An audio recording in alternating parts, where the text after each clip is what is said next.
What's going on, you guys? Happy Thursday. I hope you all are having a great evening and welcome back to the channel. Now, as you can see by the title, today we're going to be talking about the fear of death or the fear of dying, and not in the sense of the phobia. I'm not even sure what the phobia of dying is called. That's extreme to a whole nother level. But, you know, a lot of us experience the fear of death. I mean, most people on this planet, I would think, fear dying to some extent. So that's really what I want to talk about today. And I want to talk about 3 ways that I've experienced the fear of death. So initially I know I said that this video topic was going to be about getting over the death of a loved one, the loss of a loved one. Then I thought, you know, it'll probably be better to talk about the fear of dying, and that would help us kind of prepare our emotions for what that video, what that topic is going to be. So just to give you guys a little summary of what you can expect from this video today, I'm going to be talking about fear in 3 ways that I've experienced it. First being that innate fear of dying and how it can kind of cripple you and make you afraid of enjoying life and doing other things. Now, mind you, I'm going to be bringing up some of the topics of some of my previous videos because it's necessary to understand how this stuff comes in full circle. Second one being, I warned you, this one could trigger a few of you because it's definitely one that is a trigger for me, or used to be a trigger for me, and that is wanting to die while at the same time fearing death. Yeah, that one I'm gonna get a little personal, so y'all gonna have to excuse me if I shed a tear. I don't know. But in the third one being getting to the point where I no longer fear death. So I think that's obviously the most important one, and that's a place that a lot of us want to get to, is no longer fearing death. And I'm gonna talk about some of the ways that I got there. One main one in particular that really got me to the point of no longer fearing death. And yeah, so y'all ready? It's gonna be one for the times, y'all.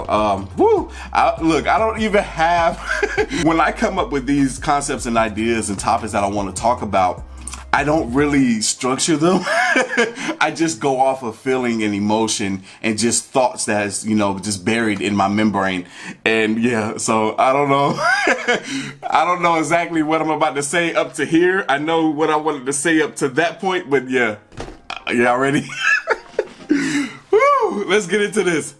All right, so the first one, fearing dying. Now, I know a good amount of people. I know people that I went to high school with, ladies that always posting on social media, like they have this innate fear of dying. They're afraid of what the experience of dying could feel like, the pain that comes with that. And for some people, it makes it hard for them to do certain things. Like, I know for me, like back when I used to experience my panic attacks, the fear of dying also came along with that, because if any one of you have experienced like really bad panic attacks, what does it feel like?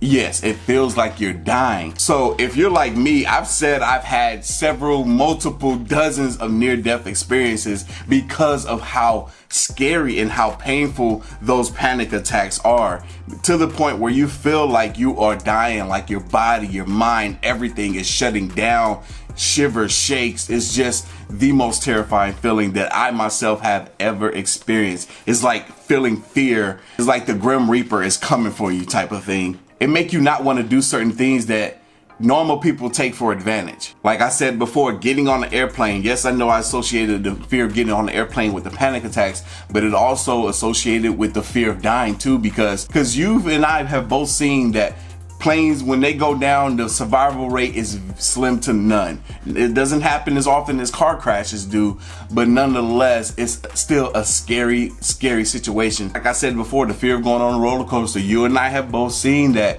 things can happen. Roller coasters can go haywire and people can get seriously injured. When you fear, it makes it feel like there's certain things that you won't do because you don't want to put yourself in the situation of being harmed in any kind of way, especially the type of harm that can cause a real painful death. And when you think of it that way, heck, we might as well be living in a bubble and completely miserable. When you fear death, it's like you're robbing yourself of joy. It makes it so difficult for you to want to do things that really you want to do, but in your mind, you're too busy thinking about what could go wrong. So for me, that's where I was when I feared death. Now let's get into the second part of this. And by the end, I'm going to talk about a couple of things that I've done and used to kind of help pull myself out of that fear. The second part though is wanting to die while at the same time fearing death. Now, I know after I said that, that might have struck a nerve in a few of you, wanting to die while at the same time fearing death. That was me. When it came to the fear of death, when it came to overcoming death, in the middle was the worst. Wanting to die while at the same time fearing death. Now, you can imagine when you're like me and you got to the point where you always felt like, I no longer want to be here. Fear pretty much hunts you and follows you every single where that you go, to the point where it can make it tough and difficult for you to be around people. Now, I'm not talking about this in the sense of it being a phobia. It's just life have dealt you a really bad hand, and now your emotions are all over the place and you really don't know how to deal with them. I'm not gonna lie, it's kind of hard for me to say wanting to die. So I'm gonna try to, back off of that and not say it as much as I was. But I'm gonna say this: when I no longer wanted to be here. That's how I'm gonna state it from now on. When I no longer wanted to be here, I would think about ways that I can do it. What's the least harmful way that I could do this, or that this can happen to me? Or what's a painful way that would just happen so quick that the pain will be gone in 2 seconds. Now, mind you, I know I'm saying something that's really, really touchy. Now, I don't want what I'm saying to give anyone ideas on how they can no longer be here. Because I promise you this, on the other side, it's beautiful. I'm on the other side of that pain. I'm on the other side of that fear of dying. I'm on the other side of wanting to die. Now I'm on the side of wanting to live. When I tell you it's the most beautiful, beautiful experience. It is the human experience. And that's what I want for each and every single one of you guys watching me right now that clicked on this video because you're someone that's fearing death yourself, or even wanting to die. I'm gonna tell you guys, it's hard. It's hard when you wake up every single day not wanting to exist anymore. It's hard. I get it. One thing that I used to tell myself, and I'm gonna talk about this a little bit more in the next video, the next topic on the grieving of losing a loved one. But one thing that I used to tell myself when I did have that fear, when I was in that place of not only wanting to die, but also being afraid to die, the one thing that kept me going is the love that I have for my mother. Because I knew that she would lose her mind if anything were to happen to me. And I would even tell myself, you know what? If it wasn't for her, I wouldn't be here. Like, if anything were to happen to her, I would leave too. When I tell y'all I didn't care for anyone or anything, I was not taking care of myself. I didn't care about the life of anybody else but my mother. She was my only concern, my only worry. She was the thing that kept me going. And I know for some of you watching, either you have a family member, a loved one, brother or sister, or maybe your kids are the things that are keeping you going. Let that be the thing that keep you going until you can keep yourself going. Please, it's very important. Please, you won't be only hurting yourself. I just recently started watching this show on Netflix. It's about this young girl. This is the first season, brand new season. It's actually the girl that played in the It movies. And on this show, this girl has powers, but her father committed suicide.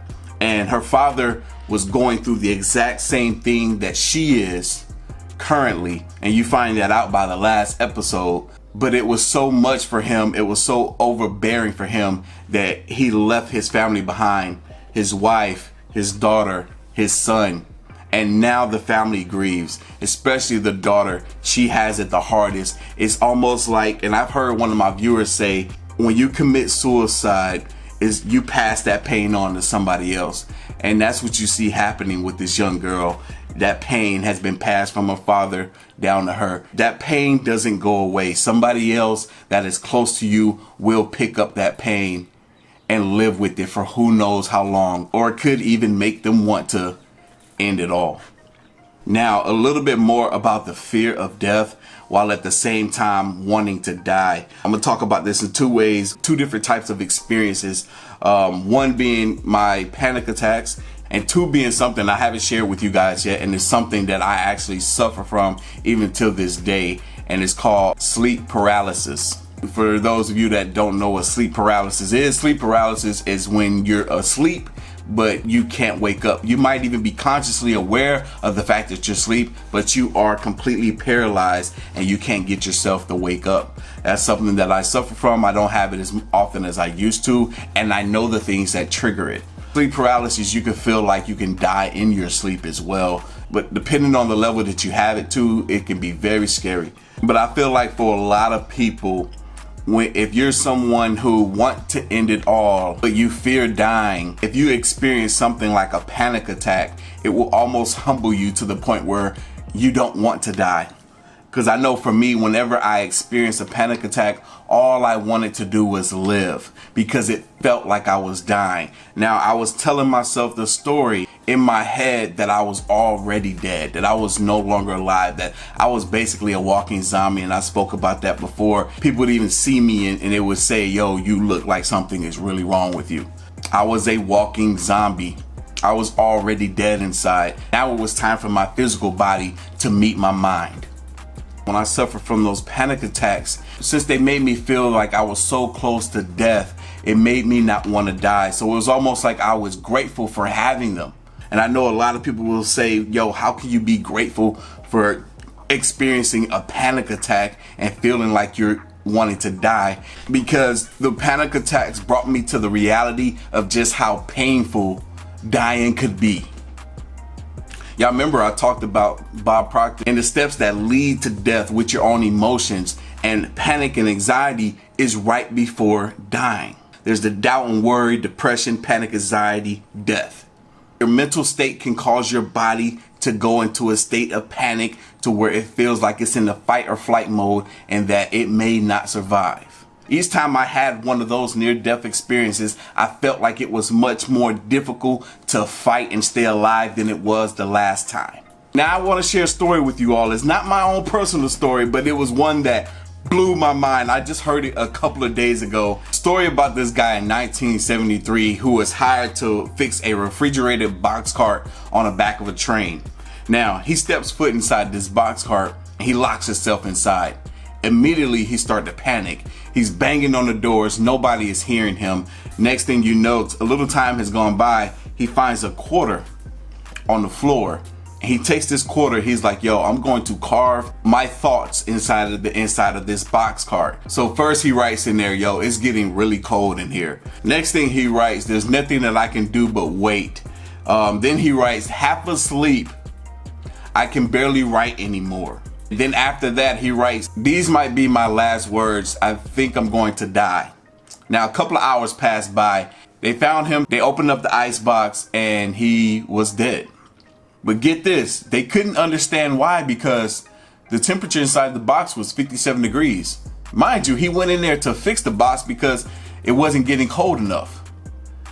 There was plenty of air circulating inside the box and he had only been in there but a couple of hours. What they end up coming up with for his reason of death is that he talked himself into dying. And as you can imagine, when I heard that story, it blew my mind, because the reason I experienced the panic attacks to the level that I did was because for so many years I had been talking myself into dying. I don't want to get too much into religion, but I do believe in God. And I remember thinking whenever I had a panic attack, it was God's way of asking me, are you sure you want to die? Here's a little glimpse of what dying feels like to an extreme. Panic attack, boom. Are you sure you want to die? Ain't that crazy to think that our minds are so strong that we can talk ourselves into dying? Now, in the next video, when I bring this up again and talk about the grieving stages that we go through when it comes to losing a loved one, I'm gonna also talk about in that video how my mother herself, I believe, talked herself into dying. All right, y'all. Woo! Look, I'm about to cry. Let me take a step back and talk about how I got over that fear of death and no longer wanting to die. So for me, Bob Proctor is someone y'all have heard me talk about a few times. I once heard him say, death is inevitable. The promise of living for eternity is granted to no one. It's a very silly thing to fear the inevitable, to fear death. Yes, we don't know when we're going to die. We don't know how it's going to happen. But to focus on that is one of the most silliest things in the world. And I love the way that he stated that. I love the fact that he said focusing on that was silly because it made me feel silly. There are other things to be focused on than something that you know absolutely nothing about. You don't know when it's going to happen. You don't know how it's going to happen. You don't know where it's going to happen. So why focus on that? Because that's always the thing. It's inevitable. None of us are going to live forever. We know that much. To focus on that, to let that be something that worries us on a daily basis is quite silly. It really is quite silly.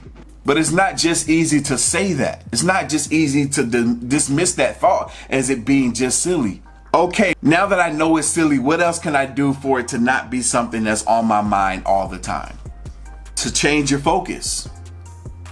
Now, I know for me, when I was in that place of not just wanting to die, but also fearing death, I didn't have anything going on for myself. I wasn't happy. I wasn't amounting to anything. I didn't have anything that I really enjoyed to do. Nothing. It wasn't until I found things to attach myself to, rather it be a hobby or rather it be a goal that I want to live, because now I had something to live for. I didn't have any close relationship with anyone in my family. I didn't have any close friends.